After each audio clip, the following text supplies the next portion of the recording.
चलिए, तो basically branch, ये जो आपका चैप्टर है ना बच्चे, ये आपका एग्जाम में 10 मार्क्स का आएगा। और ब्रांच अलग अलग होती है बच्चे। एक होता है डिपेंडेंट ब्रांच, एक होता है जी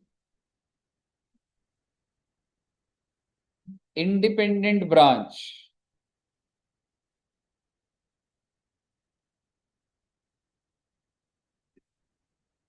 और एक होता है बच्चे फॉरेन ब्रांच। अगर मैं डिपेंडेंट ब्रांच की बात करूं, तो डिपेंडेंट ब्रांच का क्या मतलब होता है सर? डिपेंडेंट ब्रांच आप कह सकते हैं, मतलब इसका ट्रू मतलब अलग आएगा, पर अकाउंटिंग पर्सपेक्टिव से ये लोग की अपने बुक्स ऑफ अकाउंट्स नहीं होते। दे डोंट मेंटेन, मतलब अगर इस ब्रांच से सेल हो रही है तो उसका अपना सॉफ्टवेयर नहीं है कि वो सेल दिखाएगा। वो अपने मेन हेड ऑफिस को बताता है मैंने बेचा है, हेड ऑफिस एंट्री डाल, क्या डालता है वही देखेंगे कैसे होगा। लेकिन डिपेंडेंट ब्रांच क्या होती है? It does not maintain its own set of books. इसकी अपनी कोई बुक्स नहीं होती, यानी अपनी जर्नल एंट्री, अपना लेजर, अपना ट्रायल, ये सब नहीं होता बच्चे। वेर एज इंडिपेंडेंट ब्रांच अगर मैं बात करूं, it maintain its own set of books, maintain its own set of books. और रही बात फॉरेन ब्रांच की, तो कुछ बच्चों का फॉरेन ब्रांच ध्यान हमने एक क्लास में खत्म करा था। तो कौन सी टाइप की होती थी, कुछ याद हो तो? इंटेग्रल फॉरेन ऑपरेशन और नॉन इंटेग्रल, ये क्या होता है ये दोबारा बीच में कभी देखेंगे। बट इन आईएफओ और एनआईएफओ लिख लेना बस, integral foreign operations and non integral foreign. तो बेसिकली आपका जो पूरा का पूरा चैप्टर है वो ये है। ठीक है जी। और ब्रांच में आपको पहले से बताता हूँ, one of the toughest chapter माना जाता है, ऐसा नहीं है एक्चुअल में है, लेकिन जितने भी चैप्टर होते हैं उसमें से ब्रांच हैवी लगता है बच्चों। ठीक है जी। और अगर मैं ईमानदारी से आपको बताऊं, ये तो बच्चे एक ही क्लास का चैप्टर है। फॉरेन ब्रांच में कोई दिक्कत नहीं आती, डिपेंडेंट ब्रांच में आपकी 3 क्लास लगेगी। और ये भी बहुत अच्छा है, लॉजिकल चलता है। दिक्कत आती है थोड़ी सी इंडिपेंडेंट ब्रांच, वो भी किस बात की, नंबर ऑफ क्वेश्चंस उतने ना होने, तो उसके मैं आपको और क्वेश्चंस भी प्रोवाइड करूँ। तो इंडिपेंडेंट भी लगभग कितनी क्लास चलेगा? 3 क्लास। तो अब एवरेज लेके चल सकते हैं 8 क्लासों तक हमारा ब्रांच चलेगा। ठीक है जी।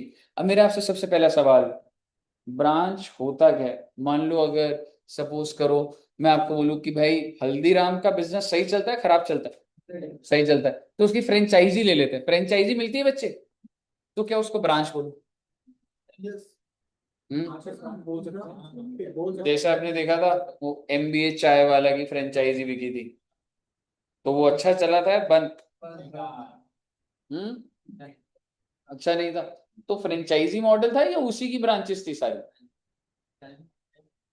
ब्रांच होता है भाई, मालिक एक है, मेरी ही दुकान है सारी 100। जैसे अगर मैं आपको बोलूं एसबीआई, एसबीआई क्या फ्रेंचाइजी बेचता है? एसबीआई का बोर्ड लगा लो, पैसे उठा लो, ऐसा थोड़ा ना होता। तो क्या मैं कह सकता हूँ एसबीआई की कितनी सारी ब्रांचेस होंगी? फ्रेंचाइजी और ब्रांच अलग होता है। फ्रेंचाइजी होता हो तो आपने उसका नाम ले लिया, उसको आपने वन टाइम पैसा दे दिया, उसकी अकाउंटिंग की बात नहीं कर रहा हूं। मैं आपसे बात कर रहा हूँ बैंक के एंगल से सोचिए। तो जो एसबीआई है, क्या लग रहा है बच्चे, उसकी कितनी ब्रांचेस होंगी? बहुत सारी, वेरी गुड। थोड़ा नंबर में ट्राई करिएगा। लाख ब्रांच मतलब बहुत सारी को लाखों में ब्रांच कर दी, और लाखों हो सकती है।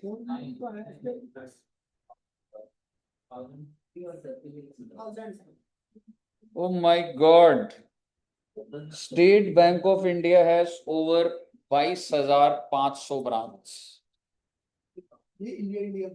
हाँ हाँ हाँ, बाहर की कहाँ देखी आपने ब्रांच अभी तक? ऐसे होगी बाहर ऑब्वियस, बट आपने ऐसे बोला जैसे आप जाते रहते हो कि सर वो तो वहां तो मैंने 40 ब्रांचें देखी हुई। ठीक है, मानेसर भी इंडिया में ही आता है बेटे, आप मानेसर से ही आते हो ना? नहीं, मानेसर से कौन कितनी ब्रांचेज है बच्चे? हाँ, और the bank is also continuing to expand its network with a plan to add more branches। मेरा आपसे सवाल, टोटल ब्रांचेस 22,500, तो यहाँ भी जो कालका जी में भी होगी ये भी गिनती में आ ही रही होगी। तो ये जो सेल होएगी इस ब्रांच की, आपको क्या लग रहा है जो ब्रांचेस है वो डिपेंडेंट ब्रांच होएगी या इंडिपेंडेंट?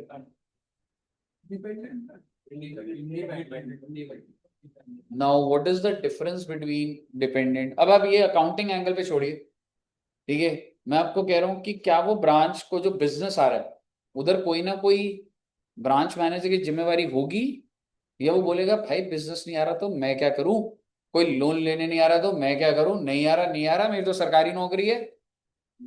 या उधर मार्केटिंग का पर्सन बैठा होगा, क्या गवर्नमेंट भी मार्केटिंग प्रोफेशनल्स को हायर करती होगी सो दैट 22,500 ब्रांच है तो 22,500 MBA मार्केटिंग भी तो रखने पड़ेंगे। ये तो बेचोगे कैसे सामान को?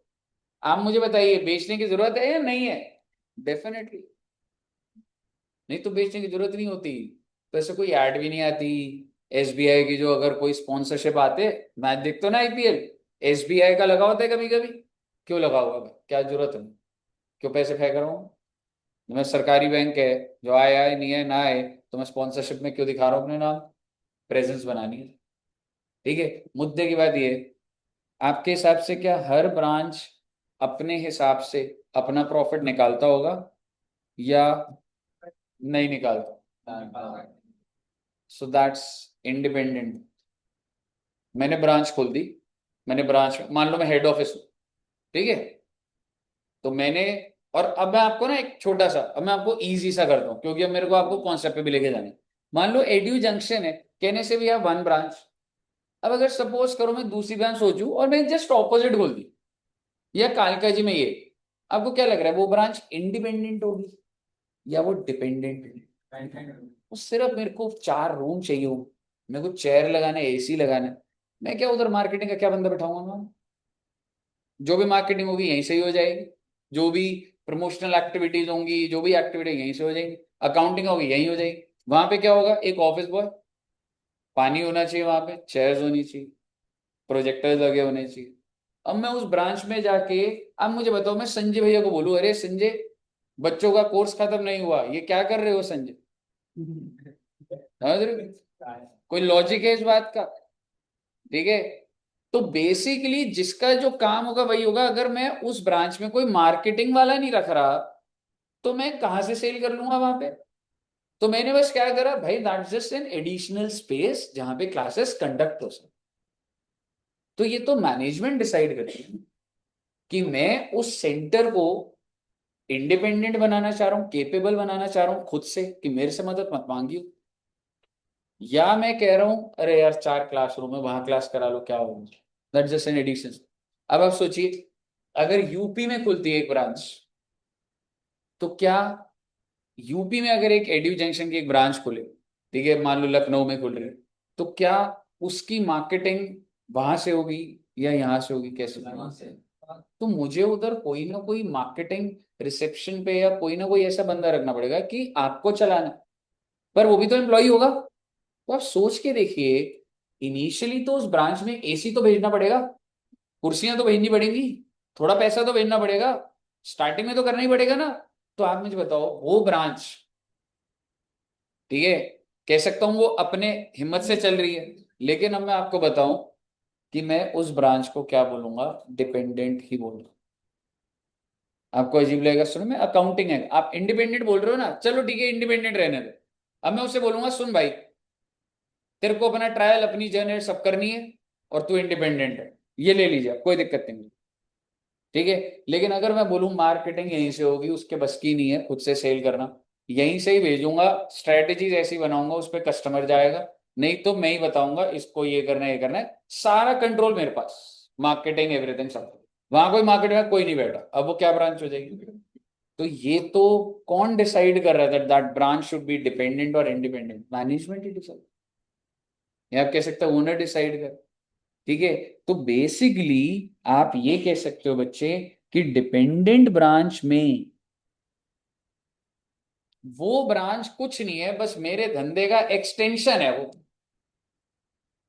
कुछ नहीं है वो ब्रांच। और कल अगर भेजना बच्चा वहां बंद कर दूं तो ब्रांच खाली पड़ी हुई है वो, वहां ना कोई मार्केटिंग का बंदा बैठा है जो उसको जिंदा रखेगा, कुछ नहीं है वो ब्रांच, जस्ट एन एक्सटेंशन है, 4 कमरे और ले रखे, तो वो ब्रांच क्या हो जाती है बच्चे?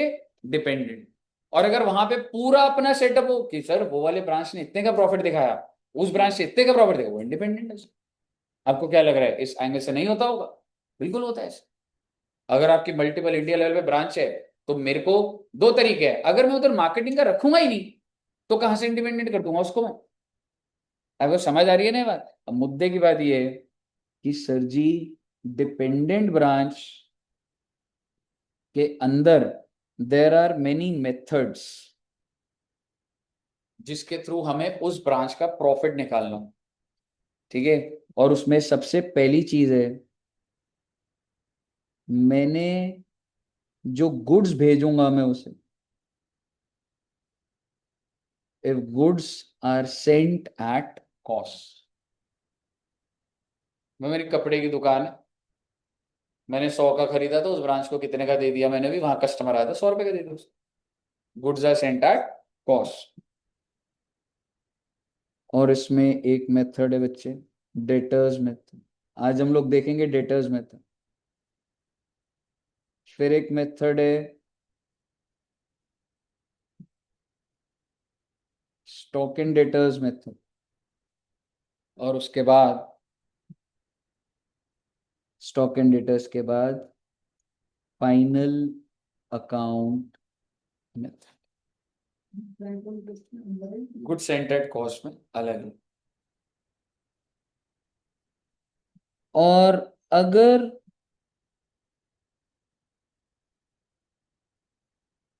Goods sent at invoice price है तो भी ये 3 मेथड ही होते हैं। एक होलसेल प्राइस भी होता है, वो भी जब क्वेश्चन होगा साथ साथ ही हो जाएगा, आपको फर्क भी नहीं लगेगा, चाहे आप कॉस्ट पे भेज लो चाहे आप इनवॉइस प्राइस पे भेज लो, ले दे के क्या होगा बेटे, ये 3 मेथड्स।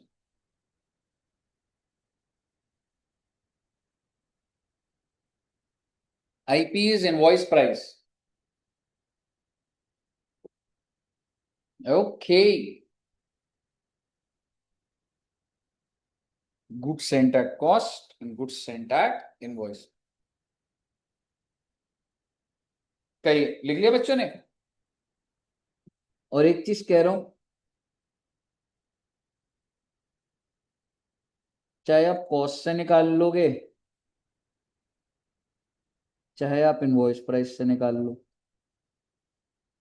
मतलब मैं ये बोलना चाह रहा हूं, डेटर्स, ये इन तीनों मेथड से profits will be same, same आएगा प्रॉफिट। मेरा इंटेंशन क्या है, मेरे को ब्रांच का प्रॉफिट निकालना है। उस ब्रांच में मैंने कितना पैसा लगाया, क्या लगाया, समझ रहे हो? सेल, परचेज, गुड्स कितने के बिके, भेजे कितने के, सारी बातें वो प्रॉफिट नहीं। एंड सिमिलरली ये तीनों मेथड से यहां भी जब आप डालेंगे, profits will be same under each method, her method में सेम आएगा, वही है debtors method, stock and debtors, final account.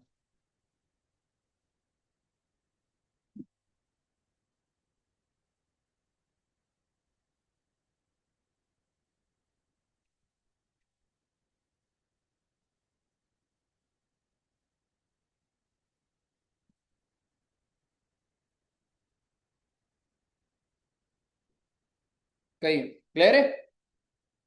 अब हम लोग सबसे पहले कौन सा मेथड फॉलो कर रहे हैं बच्चों? Debtors method. और बहुत आसान बात है जी, नाम में ही सारा कॉन्सेप्ट छुप गया है। मैं अपने ब्रांच को अपने डेटर जैसा ट्रीट करूंगा, क्योंकि उस ब्रांच के खुद के कुछ बस की नहीं। मैंने एसी लगाए, मैंने कुर्सी भेजी, मैं जब जब सामान भेजूंगा, गुड्स कुछ भी भेजूंगा, मैं उसे डेटर बना, समझ रहे हो? लाइक सपोजिंगली मैं उसको एसी भेज, मान लो एक ब्रांच खोल रहे हैं एडुजेंस, ठीक है, और मैं उसे एसी भेज रहा हूं, तो मैं क्या एंट्री डालू? एसी अगर चला जाएगा तो 2 AC, और उस ब्रांच को डेटर बना दूं,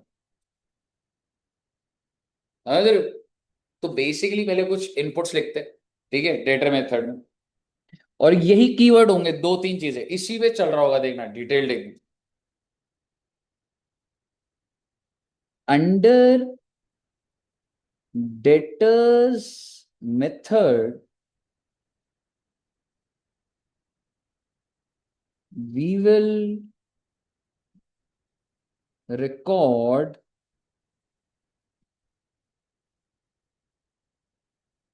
only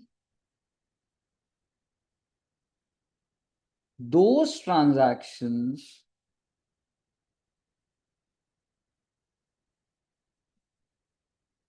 that occurred between head office and branch. अरे सर क्या बोल रहे हो सर?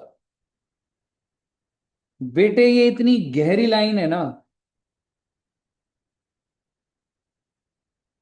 इसका मतलब ये है कि मैं सिर्फ और सिर्फ कौन सी ट्रांजैक्शंस रिकॉर्ड करूंगा जो हेड ऑफिस और ब्रांच के बीच। आपको इसका मतलब अभी समझ नहीं आएगा, जब एक एक पॉइंट आएगा तो आपको समझ आएगा। तो सबसे पहले क्या वो ब्रांच अपने अकाउंट्स बना रही है या हेड ऑफिस ही बना रहा होगा सर? तब सबसे पहले समझो कि मैं किसकी बुक्स में हूं, in the books of, so all the entries that are being done are done in head office software। तो उपरांत तो डिपेंडेंट है, उसका तो अपना सॉफ्टवेयर भी नहीं है, ठीक है। अब आप मुझे बताइए, अगर हेड ऑफिस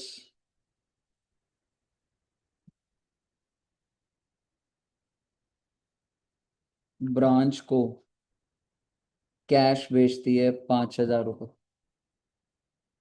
ठीक है, 5,000 रुपये कैश, और मेरा आपसे छोटा सा सवाल है,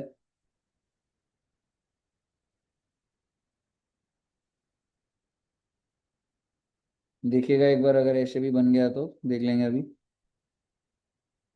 अब आप मुझे बताओ, ये जो ट्रांजैक्शन है is it between head office and branch? Answer is yes. तो इसकी जर्नल एंट्री होगी एग्जैक्टली, ब्रांच टू कैश 5,000, 5,000। बहुत अच्छी बात है सर।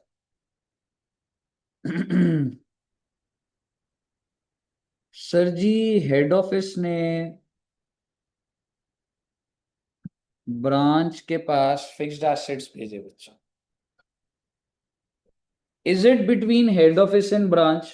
यस। और अब फिक्स्ड एसेट बोल लो, एसी बोल लो, फर्नीचर बोल लो, जो बोलना है बोल लो, फिक्स्ड एसेट की बात कर रहा हूं मैं। तो क्या एंट्री डाल दोगे? Branch to fixed asset. कितने के मान लो 18,000 रुपए का भेजा है, 18,000।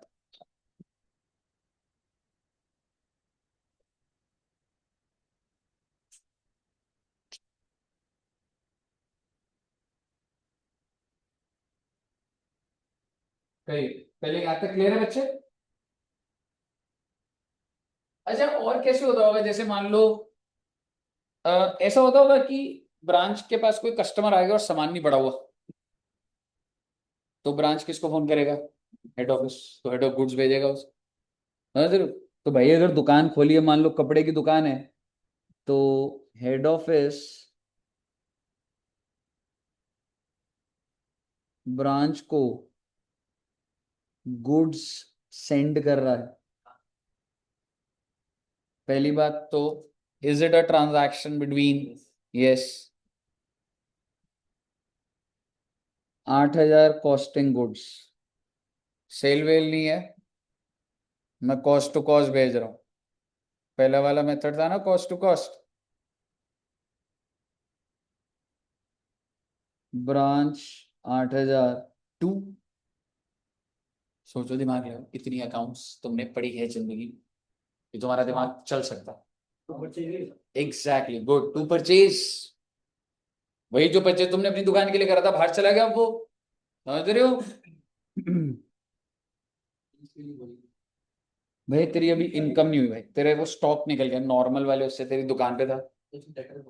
हाँ जी, डेटर बना रहा है उससे, हाँ ठीक है, पर सेल्स परचेज, मतलब ऑन कॉस्ट ही करो, तो सेल बोल उसको वर्ड। ठीक है, 8,000 दिखा था, क्रेडिट साइड भी दिखा था। हाँ, ले दे के अकाउंटिंग तो तेरे को टेक्निकली वो जो गुड्स थे 8,000 को क्रेडिट साइड भी दिखा रहा है, but sale is not a correct, क्योंकि बेचा नहीं ना। अच्छा। अच्छा, क्या ब्रांच बाहर से ही परचेज कर सकता है? हाँ, कर सकता है sir.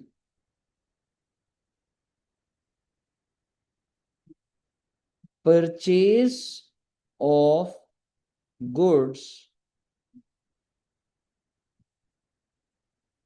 By branch in cash.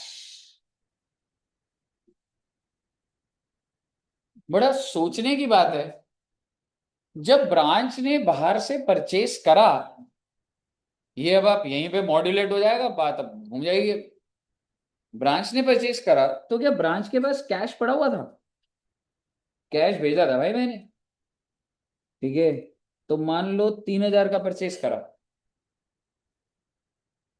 अब बताइए, head office, is it a transaction between head office and branch? Any journal ant? O my God, यानी कि वहां से कैश चला गया 3,000, और गुड्स आ गए हैं 3,000 के, पर कोई एंट्री नहीं, कोई एंट्री नहीं होगी। आप समझोगे, आप क्यों नहीं हो रही, वो अभी नहीं दिखेगा आपको, कैश कम हो गया पर सर। तो ब्रांच का हुआ है, हाँ ठीक है, कह सकते हो ऐसे, ठीक है। बट इसकी कोई भी एंट्री नहीं डला, अभी आपको पूरा लूप नहीं समझ आएगा, वो जब लेजर बनेगा तो समझ आएगा आप, समझ रहे हो? यहां तक क्लियर है? और अगर मैं इसी बात को, अगर अब मैं ऐसे बोलता,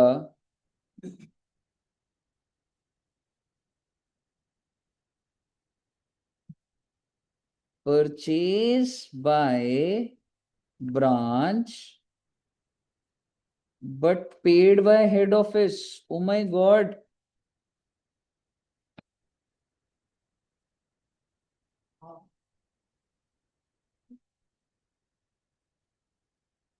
ब्रांच ने खरीदा, पर इसकी पेमेंट किसने करी? ब्रांच ने बोला सर वो पेमेंट कर देना। Is it a transaction between head office and branch? Yes sir. पैसा अगर मैं उसके ब्याह पे दे रहा हूँ तो सवाल ये है एंट्री क्या, टू कैश आ जाएगा, नीचे तो टू कैश आ जाएगा, क्योंकि 1,800 रुपये नया कैश निकला, डेबिट, डेटर बना दूंगा उसको। हाँ,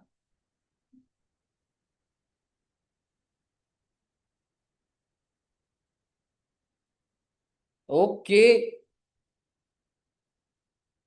अच्छा जी, बस बेटे समझ आ गया तुम्हें, बस 3-4 ट्रांजेक्शन और आएगी, लेजर बनेगा, डेटर मेथड खत्म।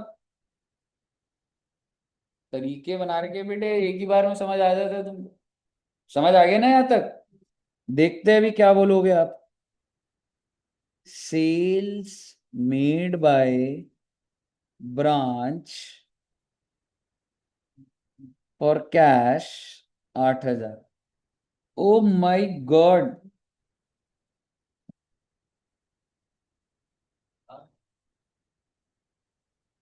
गुड।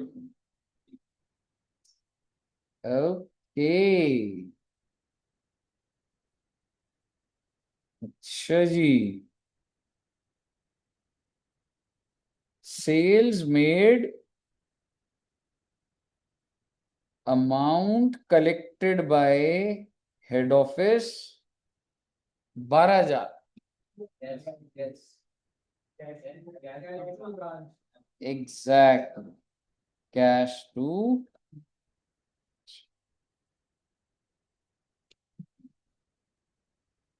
हालांकि अब अगला पॉइंट में बोलता हूं, वैसे आपको पता है तो उसको हो सकता है ना लिखूं। Electricity bill of branch paid by head office. हाँ, फिर से बोलता हूँ। इलेक्ट्रिसिटी एक्सपेंस ऑफ ब्रांच, जहां ब्रांच खुली उसका बिजली का bill paid by head office. Branch to cash. समझ रहे हो, बिजली का बिल दूसरी ब्रांच का है, मैंने पे करा, टू कैश तो होगा, उसको डेटर बना दूंगा। तो लिख देते हैं electricity expense of branch paid by head office.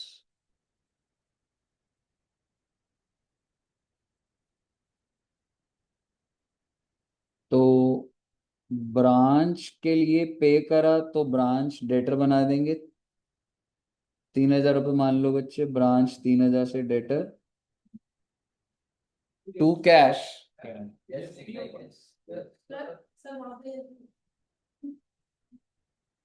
कह रहे हो बच्चे, क्या डाउट है?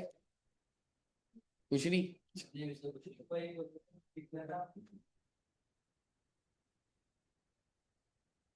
कुछ गलत लिखा हुआ है क्या? फिर बेटे ऐसे गलत लिखा नहीं हुआ तो ऐसे क्यों बोल रहे हो बेटे फिर आप?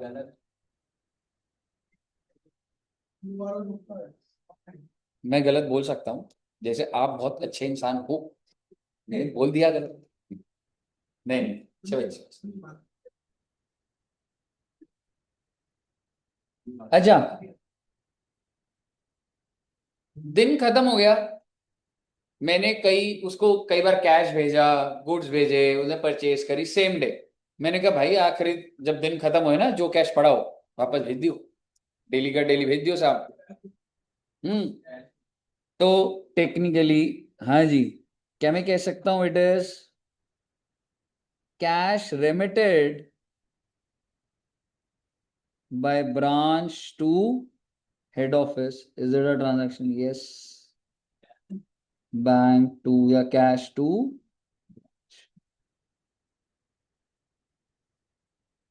आपको समझ आया?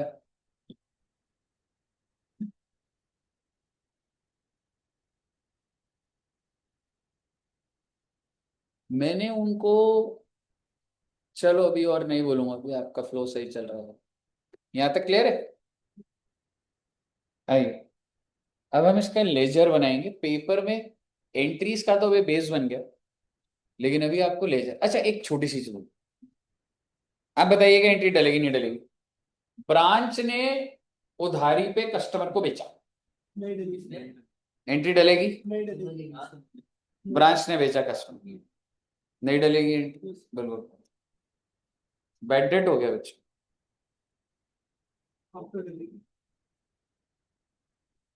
बैड डेट हो गया। मैंने कस्टमर को, ब्रांच ने कस्टमर को बेचा था, कस्टमर पैसा नहीं दे रहा। अब आप इतना ही बताइए, is it a transaction between head office and branch? नहीं डले। अब आपको लगेगा बहुत अजीब बात, भाई ये तो रिकॉर्ड ही नहीं हो रहा सर। ठीक है, और आपको फिर यहाँ पे ये बात लग रही है, ऐसे तो आपको यहाँ भी लग जानी चाहिए थी। जब ब्रांच ने बेचा कैश में, तो हमने रिकॉर्ड करा, तो आप तो इनकम रिकॉर्ड ही नहीं कर रहे कभी कभी। ठीक है, पर अलग चीज है, लॉस भी नहीं कर रहे कभी। मतलब ब्रांच अगर खुद खर्चा कर दे तो मैं रिकॉर्ड ही नहीं करता। मैंने अभी सिर्फ कितना बेस बनाया आपका, कि हेड ऑफिस और ब्रांच की ट्रांजैक्शन रिकॉर्ड हो रही है, इसका मतलब जरूरी ये नहीं है कि सारे खर्चे रिकॉर्ड हो चुके। अगर वहां का बिजली का बिल मैं जमा करता हूं तो टू कैश हो रहा है और ब्रांच डेबिट हो रहे हैं। Let me tell you, branch debit करना, खर्चा डेबिट करना नहीं होता। उसका नेचर क्या चल रहा है, मेरा पर्सनल है, डेटर है मेरा वो। तो मैंने सारी ट्रांजैक्शन में खर्चे तो रिकॉर्ड ही नहीं करे। लेकिन मैं आज आपको बता रहा हूं, अभी हम जो ब्रांच अकाउंट बनाएंगे, क्या ब्रांच अकाउंट का नेचर क्या होगा आप बताइए। कहने से it is just like my debtor, पर मैं यहां से प्रॉफिट निकाल दूंगा आपका, प्रॉफिट निकल जाए। ऐसा पहली बार होगा आपके साथ जिंदगी में जब आप डेटर के अंदर से प्रॉफिट निकाल रहे। मैं प्रूफ कर दूंगा अभी बात। मान लीजिए अभी अभी कौन सा साल खत्म हुआ, 24-25, और मान लो 1 तारीख को ही, ठीक है, और मान लो ये ब्रांच चल रही है पहले से, चलो मान लो, ठीक है, चल रही है ब्रांच। तो सर आप क्या करने वाले हो, मैं यहाँ पे लिखने वाला हूं टू बैलेंस ब्रॉट डाउन 1/4/24 को कितने रुपए से लिखूं। इसका क्या मतलब है कि ये मेरा ओपनिंग डेटर है। अच्छा एक बात बताओ, मैंने उस ब्रांच में एसी भेजा, क्या वो एसी के अमाउंट से डेटर होगा नहीं होगा। टीवी भेजा, सोफा भेजा, फर्नीचर भेजा, स्टॉक भेजा, कैश भेजा, यानी कि 1/4 को उस ब्रांच में जो जो पड़ा हुआ है वो मेरा है, और वो डेटर है उतने से। उस ब्रांच के अंदर सर फैन लगे हुए थे 40, तो मेरे ही है भाई, मैंने भेजे हुआ, समझ रहे हो। तो आप ये कह सकते हैं टू बैलेंस ब्रॉट डाउन में क्या क्या आएगा। आप ये कह सकते हैं प्लांट, सीधा फिक्स्ड एसेट लिख दूं एक बार पहले, फिक्स्ड एसेट।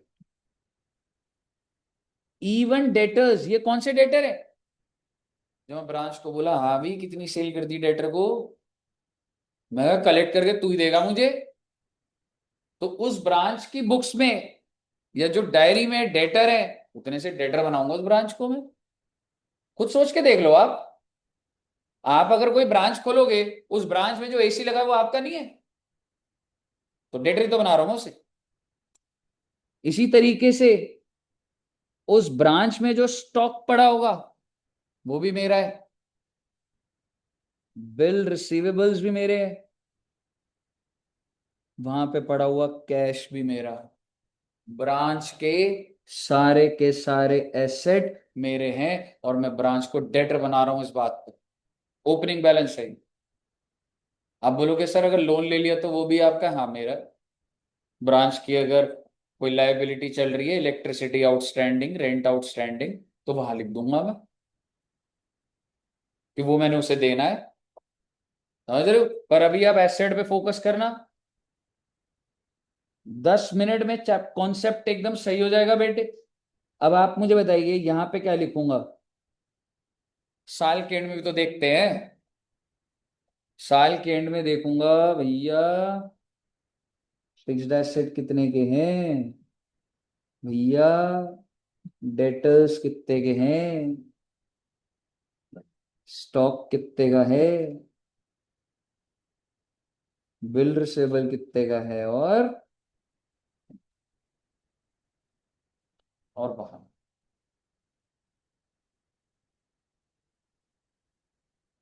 मेरा आपसे एक छोटा सा सवाल, सपोज करो फिक्स्ड एसेट है 100 रुपए, और पूरे साल ब्रांच में कोई काम नहीं, मैं कह रहा हूं मैंने लाइट तक नहीं जलाई ब्रांच में जाके पूरे साल, 100 रुपए का फिक्स्ड एसेट। साल के एंड में 100 रुपए लिखूं या 10% डेप्रिशिएट कर दूं, 90 हो जाएगा। कोई धंधा नहीं करा मैंने वहां से, ना मैंने सामान भेजा, वहां जो पड़ा हुआ है एज इट इज पड़ा हुआ, ताला लगा हुआ था, ठीक है। अब आप मुझे बताओ, ये जो 10 रुपए की डेप्रिसिएशन है, क्या ये आपने रिकॉर्ड करोगे, आप एंट्री सीख कर आए हो अभी अभी, रिकॉर्ड करोगे। क्यों? Because this is a transaction between head office and branch. आप नहीं करोगे। मैंने एक ही पेज बनाया, दोनों जब इंटरचेंज हो रहे होंगे तो ही कर रहे थे आप, तो क्या आप इस एंट्री को रिकॉर्ड करेंगे? पर भैया आपको एक बात बता दूं, आप ना करो फिर भी आप देख लो, अगर और कुछ भी नहीं दे रखा तो प्रॉफिट है कि लॉस है, आप बता दीजिए। बिना रिकॉर्ड करे बैलेंसिंग फिगर 10 रुपए आ जाएगी आपकी, क्योंकि सीधी सी बात है, मैं अगर आपको मैं बोलूं भाई मैं तुमको 1 लाख रुपए दे रहा हूँ, सिंपल सी बात, ठीक है, 1 लाख रुपए दे रहा हूँ, स्टॉक मार्केट में लगा देना, ठीक है। तो अगर मैं आपको 1 लाख रुपए दूं, आप क्या करोगे बच्चे? उसका स्टॉक मार्केट में लगाओगे? लगाओगे? क्या लग रहा है आपको, जब 1 साल खत्म हो जाएगा उसकी वैल्यू कितनी हो जाएगी? 5,000। 10% बढ़ जाएगा। चल, कितना बढ़ गया? 1,10 हो गया। मैंने तेरे को दिए थे 1 लाख, तेरे को डेटर बनाया 1 लाख से, साल के एंड में डेटर कितने का हो गया? तू 1,10,000 का प्रॉफिट आ गया मेरा 10,000। जरूरी नहीं है ना हर बार खच्चे इनकम दिखा के वो दिखाऊं। मैं तेरे को 1 लाख दिए थे 1 तारीख को, तूने आखिरी दिन बोला सर 1,40 हो चुका है वो पैसा, तो अब मैं क्या बोलूंगा? इस समय मैंने तेरे से कितने लेने हैं? 1,40। तो ओपनिंग आया 1 लाख, क्लोजिंग आया 1,40, प्रॉफिट आ गया 40,000। ब्रांच का क्या बात का प्रॉफिट? ब्रांच का क्या, मेरी यूनिट है ब्रांच, समझ रहे? तेरे को कमीशन वमीशन कुछ देनी होगी, एंट्री डाल दूंगा, ब्रांच टू कैश कर ले, 5,000 तू ले ले, ब्रांच टू कैश कर दूंगा तो 5,000 ट्रांसफर कर दूंगा, ब्रांच में डेबिट हो गया, 35,000 का प्रॉफिट हो गया अपनी। आप देखो अपने आप सामने आ रही है बात, समझ रहे हो? तो बेसिकली डेप्रीसिएशन की एंट्री नहीं भी डली तो भी खर्चा आ रहा है बच्चे।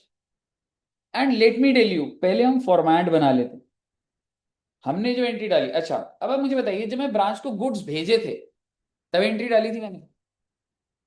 क्या डाली थी? हाँ, टू परचेज। आपको एक बात बोलता हूँ, to goods send to branch भी हो सकता है ना, टू परचेज भी है, to goods send to branch, मैं इसे लिख रहा हूं गुड्स सेंड टू।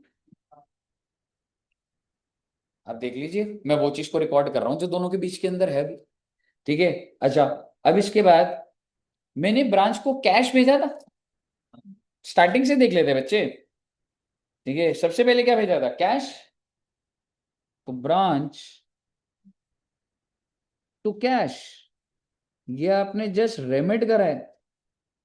अब आपको एक बात अजीब लगेगी, सर कैश भेजा पर ये डेबिट साइड पे आ रहा है, तो सर इससे तो प्रॉफिट पे इंपैक्ट आ जाएगा हमारा, ठीक है। अभी इतना भी मत सोचो फिर, ठीक है, एक के बाद एक नया पॉइंट आता जा रहा है, पोस्ट करते हैं एक बार फिर। ब्रांच टू कैश हो गया, देन फिक्स्ड एसेट भेजा था बच्चे, branch to fixed asset, bracket में लिख रहा हूं सेंट बाय हेड ऑफिस। और अगर ब्रांच खुद से परचेज कर लेता तो फिक्स्ड एसेट बाहर जाके नो एंट्री होती, समझ रहे हो? लेकिन अगर उस फिक्स्ड एसेट का पैसा मैं देता तो ब्रांच टू कैश होता और टू कैश आ जाता। आप समझ गए हो? आइए पोस्ट करते हैं, गुड सेंड वाला डाल दिया। अभी देख रहे हैं आपने, अगर परचेज करा तो कोई एंट्री आई? नहीं आई। अच्छा, ये वाला आएगा क्या? हेड ऑफिस से पे करा है तो आएगा, that is branch to cash. और आप इसको कह सकते हैं एक्सपेंस ऑफ ब्रांच पेड, सिर्फ इतना भी लिख दोगे ना, पेड बाय हेड ऑफिस, तो भी ठीक है। ये टू कैश इसलिए आ रहा है because it is paid by head office. हाँ जी, ब्रैकेट में, हाँ, बार बार नहीं तो कभी कैश तो रेमिट कर रहा है, कभी उसका खर्चा दे रहा है, तो रेफरेंस होना चाहिए।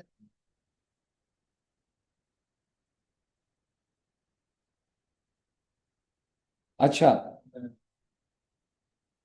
एक इंपॉर्टेंट बात, जब ब्रांच सेल कर रहा है और अपना पैसा अपने पास ही, आई मीन पैसा अपने पास रख रहा है, कोई एंट्री आ रही है नहीं। ऑल दो आपके दिमाग में ये आना चाहिए कि ये तो इनकम है, और इसी से अगर मुझे प्रॉफिट लॉस निकालना है तो लॉजिकली तो क्रेडिट साइड पे आना चाहिए, पर नहीं आ रहा है। और मैं आपको गारंटी दे रहा हूं परफेक्ट लॉजिक है, और देखेंगे भी। लेकिन अगला बताइए, अगला क्या है? हाँ, ये परचेज वाला तो कर लिया था। सेल, सॉरी ये, अब क्या करूंगा? अच्छा, अब एक सवाल है, ठीक है रहने दो। Received by head office. अगला क्या है बच्चे? ये जो खर्चा था ये तो हमने डाल दिया ना, ठीक है, मैं तो फॉर्मेट बनवा रहा हूं आपको, ठीक है। और कैश रेमिट का क्या करा? ऊपर वाला खर्चा क्यों नहीं डाला मैंने? अरे वो कर दिया ना मैंने एक्सपेंस का, ठीक है। आखिरी बताइएगा, ये आएगा क्या? लास्ट वन आएगा? किधर आएगा? इधर?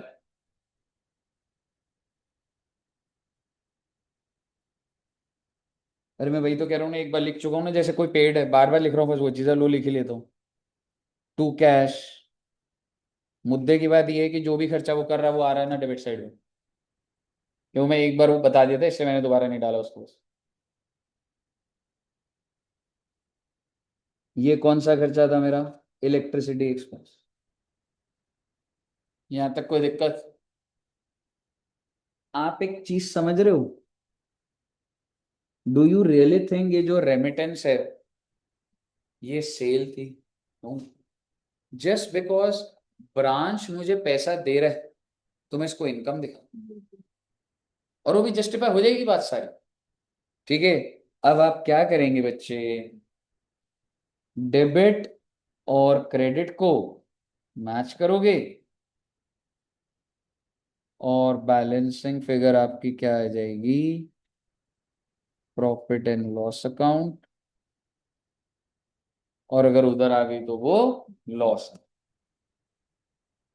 ये मैंने आपको भी फॉर्मेट से कहा। पीछे कारण क्या चल रहे होंगे अभी आपको नहीं पता।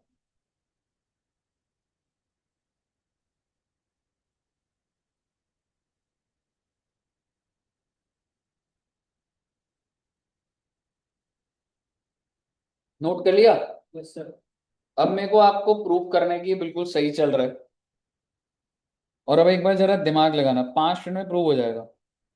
मान लो डेटर 5 लाख के हैं,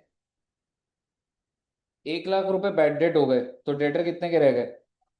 हालांकि आप बोलोगे सर कुछ कैश मिल गया होगा, कुछ और भी सेल करोगे, छोड़ो ना, एक बार सिर्फ बैड डेट को कैप्चर करते हैं ना, पूरे साल कुछ नहीं हुआ। आप मुझे बताओ कि ऑटोमेटिकली खर्चा पोस्ट नहीं हो गया? ओपनिंग डेटर 5 लाख के, 4 लाख क्लोजिंग, अपने आप खर्चा आ गया भाई। लॉस दिख रहा है तेरे को एक?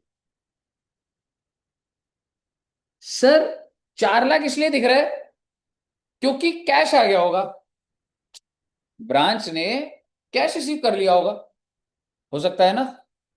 सोचिए एक बार, डेटर का बैलेंस कितने का था? 5 लाख। साल के एंड का कितना है? 4 लाख। मैंने कहा 1 लाख कहाँ गया? कह रहे सर ब्रांच के पास कैश पड़ा हुआ है। ठीक है, तो मैं जो ब्रांच के पास कैश पड़ा हुआ यहां लिख दूंगा। अब आप बताओ कोई प्रॉफिट और लॉस कुछ आया?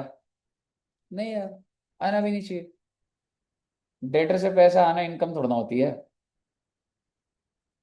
डेटर ने पैसा दे दिया, उससे मैं क्या करूं? इनकम थोड़ा ना होती है।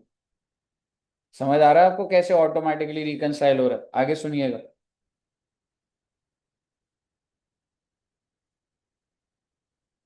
सर 5 लाख के डेटर थे, क्लोजिंग कितना रह गया? 1 लाख।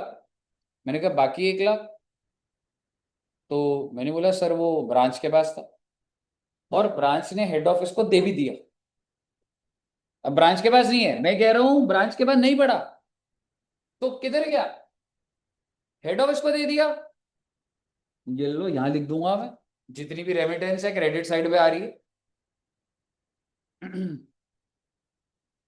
प्रॉफिट या लॉस? कुछ भी नहीं। सोच के देखिए आप, एक गहरी बात चल रही है, एक बार दिमाग लगाइए आप। जो रेमिटेंस में, यार 1 लाख रुपए आया था, ठीक है, वो ब्रांच ने ना पकड़ के मैंने पकड़ लिया, या घूम फिर के ब्रांच ने मेरे को दे दिया, वो किधर आएगा? यहां पर आएगा नहीं क्या? तो इस ट्रांजैक्शन कैसे प्रॉफिट लॉस नहीं, क्योंकि जब कोई इनकम ही नहीं दिख रही तो प्रॉफिट लॉस कहां से आ जाएगा?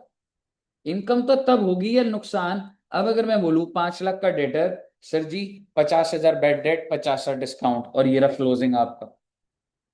अब डाल के दिखा दो कहीं और कैसे जाएगा, और अपने आप ही 1 लाख का खर्चा रिकॉर्ड हो गया। 50 ओपनिंग कितने का है, क्लोजिंग, और मैं रीजन दे रहा हूं आपको, बैड डेट 50,000, डिस्काउंट 50,000। क्या आपको लग रहा है किसी पॉइंट पे और कुछ आने की जरूरत है? ऑटोमेटिकली पोस्ट हो गया हो। ध्यान से सुनिएगा, खत्म होने वाली है बात बस। 1 लाख का स्टॉक था, मैंने 1 लाख का और भेजा, टोटल स्टॉक। और अगर कुछ भी नहीं बिका होगा तो क्लोजिंग स्टॉक क्या आ रहा होगा? No profit no loss. पर सर ये सारा का सारा माल 5 लाख का बिक गया, इसका मतलब मेरा स्टॉक कितने का? जीरो। 5 लाख का बिका तो अगला सवाल, उधारी भी है किस पे? उधारी ले लो, उधारी पे करूंगा तो क्या बढ़ जाएगा? मान लो डेटर कुछ थे ही नहीं, 5 लाख यही है, बन गया प्रॉफिट तुम्हारे सामने। 2 लाख की कॉस्ट है, 5 लाख का डेटर बढ़ा हुआ। अब आप मुझे बोल दो सर जी, ये सारा का सारा 5 लाख में से 3 डेटर, 2 लाख कैश, तो भी प्रॉफिट दिख रहा है। और सर जी ये 2 लाख रुपए इसके पास नहीं है, रेमिट कर दिए, यहां पर आ गए। आप देखेंगे कि वो चीज परफेक्ट बैठ रही है। ओपनिंग और क्लोजिंग डालने से वो जो एसेट्स का डिप्रिसिएशन, बैड डेट्स, डिस्काउंट, ये सब ऑटोमेटिकली कैप्चर हो रहे हैं। और अगर वो चीज उधारी पर है तो यहां आ जाती है, कैश होता है तो यहां आ जाता है, रेमिट होता है तो यहां आ जाता है। तो आप देख रहे हो कि आपको ऑटोमेटिकली पोस्ट हो रही है चीज। मुझे सिर्फ क्या करना है, पेपर में ओपनिंग दिया होगा डालूंगा सबका, क्लोजिंग डालूंगा बिना सोचे सब। और मेरे को कौन सी ट्रांजैक्शंस कैप्चर करनी होंगी? जो हेड ऑफिस और ब्रांच की इफेक्ट अपने आप परफेक्टली पोस्ट हो रहा। नहीं तो आप बता दो कोई भी, समझ रहे हो, आपको दिख जाएगा। जैसे सपोज करो, ऐसी अब दिमाग में आया, सर जी फिक्स्ड एसेट है 1 लाख का, बहुत अच्छी बात है। मैंने कहा भाई एक बात बता, फिक्स्ड एसेट साल के एंड में कितने का है? मैंने कहा, आपने बोला जीरो। मैंने कहा, क्यों जीरो? कह रहे सर बेच दिया 1.5 लाख का। 1.5 लाख बेच दिया तो कैश बढ़ गया होगा 1.5, आ गया प्रॉफिट तेरा 50,000। समझ रहे हो, कैप्चर हो रहा है वो। अगर डेप्रिसिएशन होता तो अलग से नहीं डालता, कैश कम हो जाता तो नेट इफेक्ट प्रॉफिट में अपने आप कट जाता। समझ रहे, फिर तेरा प्रॉफिट 40,000 का दिख जाता है। बताइए क्लियर है? अगर आपको क्लियर है, अब आपके सामने क्वेश्चन आएगा, आपको आराम से क्वेश्चन होगा। आइए बेटे एक दो क्वेश्चन देखते हैं।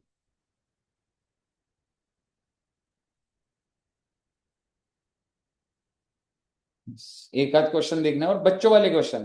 पहले तो आप उसको उस एंगल से देखिएगा। अच्छा पहले फॉर्मेट देख लो एक बार, फॉर्मेट समझ आ रहा है आप?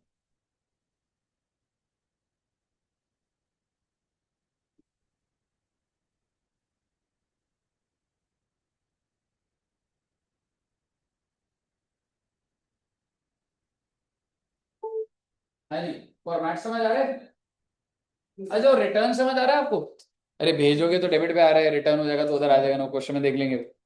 ठीक है, चलिए सबसे पहला exam.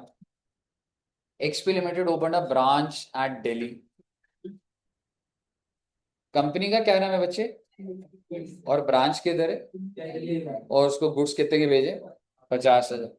And Delhi branch sold the entire goods on credit for 62,000। No other transaction occurred, prepare branch account. मैं कह रहा हूं आप ब्रांच इतना टेक्निकल क्या करना, आपको सीधा नहीं दिख रहा ब्रांच का प्रॉफिट 12,000 का, 50 का सामान दिया, 62,000 का बेचा, पैसा है ना है वो तो अलग बात है।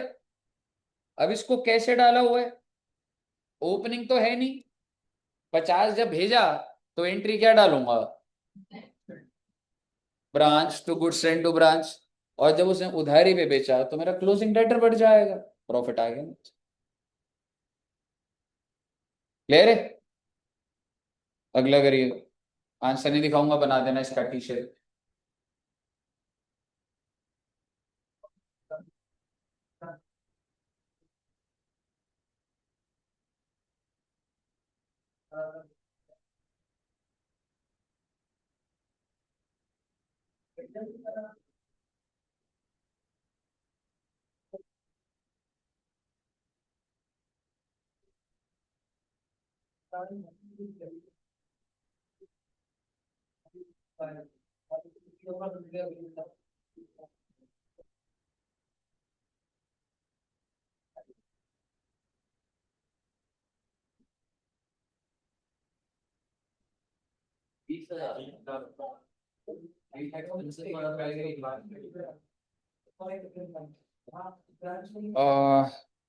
एंट्री वाइज बोलता हूँ, फिर लेजर से मैच करना। फर्स्ट एंट्री क्या डालोगे, opening nil branch to goods to branch 50,000,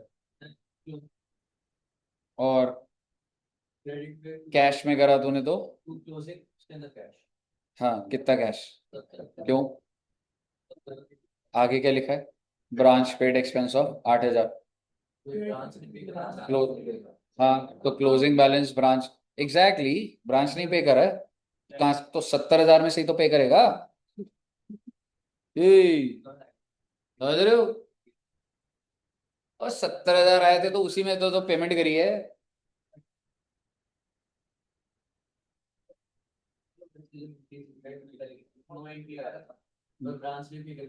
closing balance update, cash का क्लोजिंग बैलेंस अपडेट, क्योंकि ये जो तेरा कैरेट डाउन है ना, स्टॉक कुछ नहीं है, तो कैश 70 नहीं है, 70 में से 8 जा चुके हैं।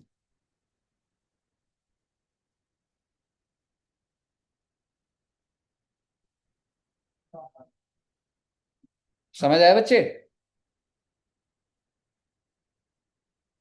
बन गया, हाँ ऐसी ही ऐसी,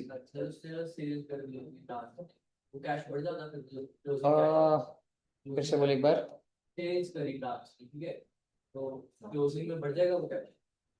अगर हाँ, अगर वो कैशेस होती तो क्लोजिंग कैश बढ़ जाता, उधारी होती तो डेटर बढ़ जाता, डेटर अभी आएगा ये देख, हेड ऑफिस नहीं आया, लेकिन हेड ऑफिस, ये लेजर हेड ऑफिस ही बना रहा है, वो सिर्फ एक प्रॉफिट निकालने के लिए इस तरीके से समझ रहे। अच्छा, एग्जाम्पल नंबर 3, इसका मैं बताऊं एक बार, चलो एक बार हेल्प करता हूँ फिर बनाना, ठीक है बच्चे। Prepare branch account and find out the profit earned by branch if transactions are as good send to branch, मुझे एंट्री बता दो बस, डेबिट साइड पे आ जाएगा है ना, furniture sent to branch 10 at the beginning of the year, वो बोल रहा है ओपनिंग बैलेंस बोलना चाह रहा है, तो फर्नीचर 10,000 दिखा, क्रेडिट सेल्स एट ब्रांच, इसका ना कोई एंट्री नहीं होगी, लेकिन हमारे दिमाग में डेटर का लेजर चलना स्टार्ट हो जाना चाहिए। मुझे नहीं पता ओपनिंग बैलेंस क्या है, बट डेटर मेरे 62,000 के तो है। आपको इस चैप्टर के अंदर इस डिपेंडेंट में लेजर भी बनाने पड़ जाते, मे बी डेटर का बनाया होगा, नहीं बनाया, नहीं बनाया क्योंकि छोटा सा भी हो, ठीक है। डेटर बढ़ गया आपके, बैड डेट, अब डेटर कितने के हो गए, 61। अदर इंफॉर्मेशन क्या है, closing stock at branch, closing stock डाल दोगे, क्लोजिंग डेटर दिया हुआ निकाल ही दिया था, क्लोजिंग लिखा, और फर्नीचर आफ्टर डेप्रिसिएशन, तो do you need to pass a journal entry, या फर्नीचर 10 डला था नीचे 8 डल जाएगा, हो जाएगा, लेजर बना दीजिए बच्चे ब्रांच का। सर ये जो पेड सेल वाला होता है इसके अंदर डेटा आ जाएगा ना क्लोजिंग में, paid sale that branch, but bad debt भी होगा तो 61 हो गया, अच्छा बैड डेट भी है ना, हाँ डेटर का देखो क्लोजिंग बैलेंस लिखना है, वैसे तो ओपनिंग पे लिखना होता है पर नहीं दिया हुआ, तो ओपनिंग में कुछ भी नहीं लूंगा, क्लोजिंग 60।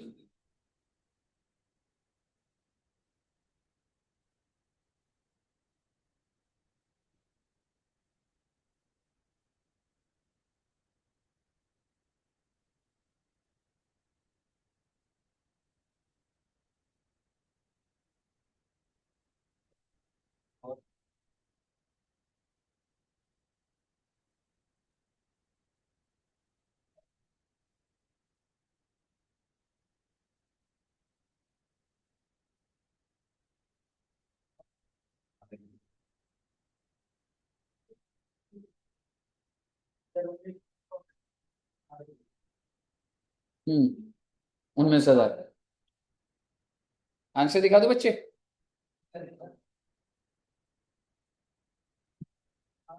आ गया 19,000।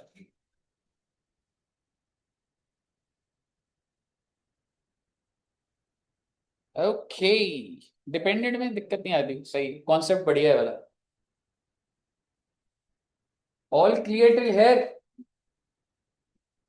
Very very very good. इसका आपने कोई होमवर्क नहीं करना है।